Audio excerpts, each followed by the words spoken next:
তাহলেও কি গুনাহগার হব? ভাই হাবিব, অত্যন্ত গুরুত্বপূর্ণ প্রশ্ন আপনি করেছেন। কারণ আমাদের মনে অনেক সময় বাজে চিন্তাভাবনা বা খারাপ জল্পনা কল্পনা এসে থাকে। সেগুলোকে আমরা ৩ ভাগে ভাগ করতে পারি।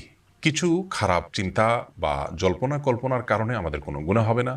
আবার কিছু, কিছু খারাপ জল্পনা কল্পনার কারণে আমাদের গুনাহ হবে।